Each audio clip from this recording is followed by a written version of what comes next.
بسم اللہ الرحمن الرحیم۔ السلام علیکم دوستوں انسانی رویوں کی کڑواہٹ کی تکلیف کئی بار ایک عام زخم کی تکلیف سے بہت زیادہ ہوتی ہے۔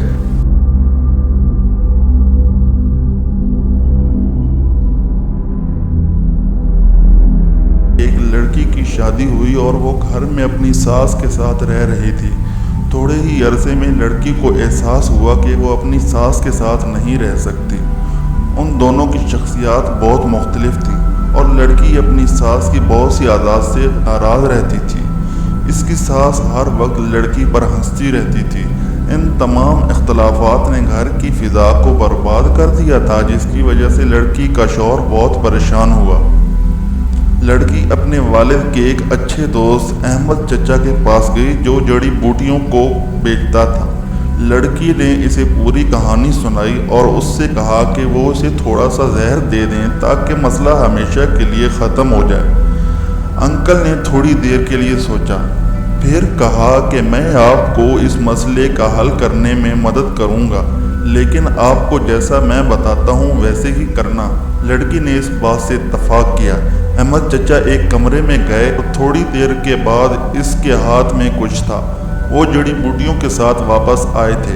انہوں نے لڑکی کو بتایا کہ آپ اپنی ساس کو مارنے کے لیے فوری طور پر زہر کا استعمال نہیں کر سکتی ہیں، کیونکہ اس طرح آپ پر سب کو شک ہوگا۔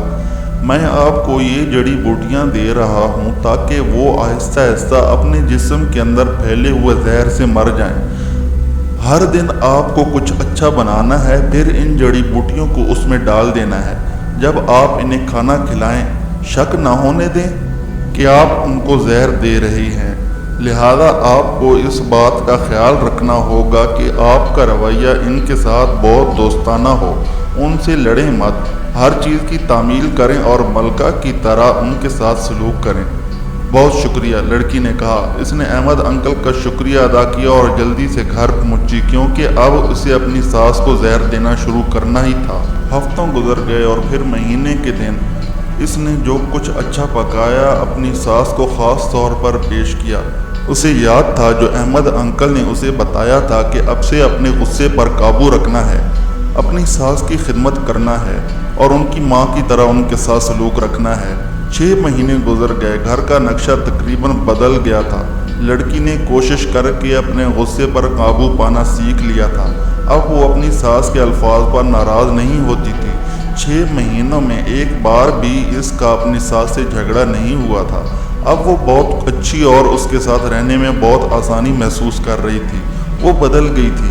وہ اپنی بیٹیوں کی طرح لڑکی سے پیار بھی کرتی تھی اور لڑکی کے شوہر نے بھی اپنے دوستوں کے سامنے لڑکی کی تعریف کی۔ لڑکی اور اس کی ساس اب ایک دوسرے کو ماں بیٹی کی طرح سلوک کرتے تھے، نیز وہ یہ سب دیکھ کر بہت خوش تھا۔ ایک دن لڑکی پھر احمد انکل کے پاس آئی۔ اس نے بتایا کہ ساس میں بہت بدلاؤ ہے، میں ان سے بہت پیار کرتی ہوں اور میں نہیں چاہتی کہ وہ میرے ان کو دیے گئے زہر سے مر جائیں۔ احمد انکل نے مسکرا کر کہا کہ آپ کو خوفزدہ ہونے کی ضرورت نہیں ہے، میں نے آپ کو زہر نہیں دیا، لیکن میں نے جو جڑی بوٹیاں آپ کو دیں وہ وٹامن تھی تاکہ ان کی صحت میں بہتری آ سکے۔ زہر آپ کے رویے میں تھا، لیکن یہ سب آپ نے اپنی محبت سے ختم کر دیا۔ یاد رکھیں، ہمارا رویہ، ہمارے الفاظ اور ہمارا لہجہ فیصلہ کرتا ہے کہ دوسرے ہمارے ساتھ کس طرح کا سلوک کرتے ہیں۔ دوستو، امید ہے کہ اس کہانی سے آپ کو بہت اچھا سبق ملا ہوگا۔ کیا آپ خود یہ پوسٹ سننے کے بعد کسی اور کو بھیجنا چاہیں گے؟ اگر ہاں تو شیئر ضرور کر دیں اور چینل کو بھی سبسکرائب کر دیں۔ بہت بہت شکریہ۔ آپ کا دیا گیا تھوڑا سا ٹائم کسی کی زندگی میں بہت زیادہ خوشیاں لا سکتا ہے، تو کوشش مت چھوڑیں، جاری رکھیں، انشاءاللہ اس کا اجر اللہ تعالیٰ دے گا۔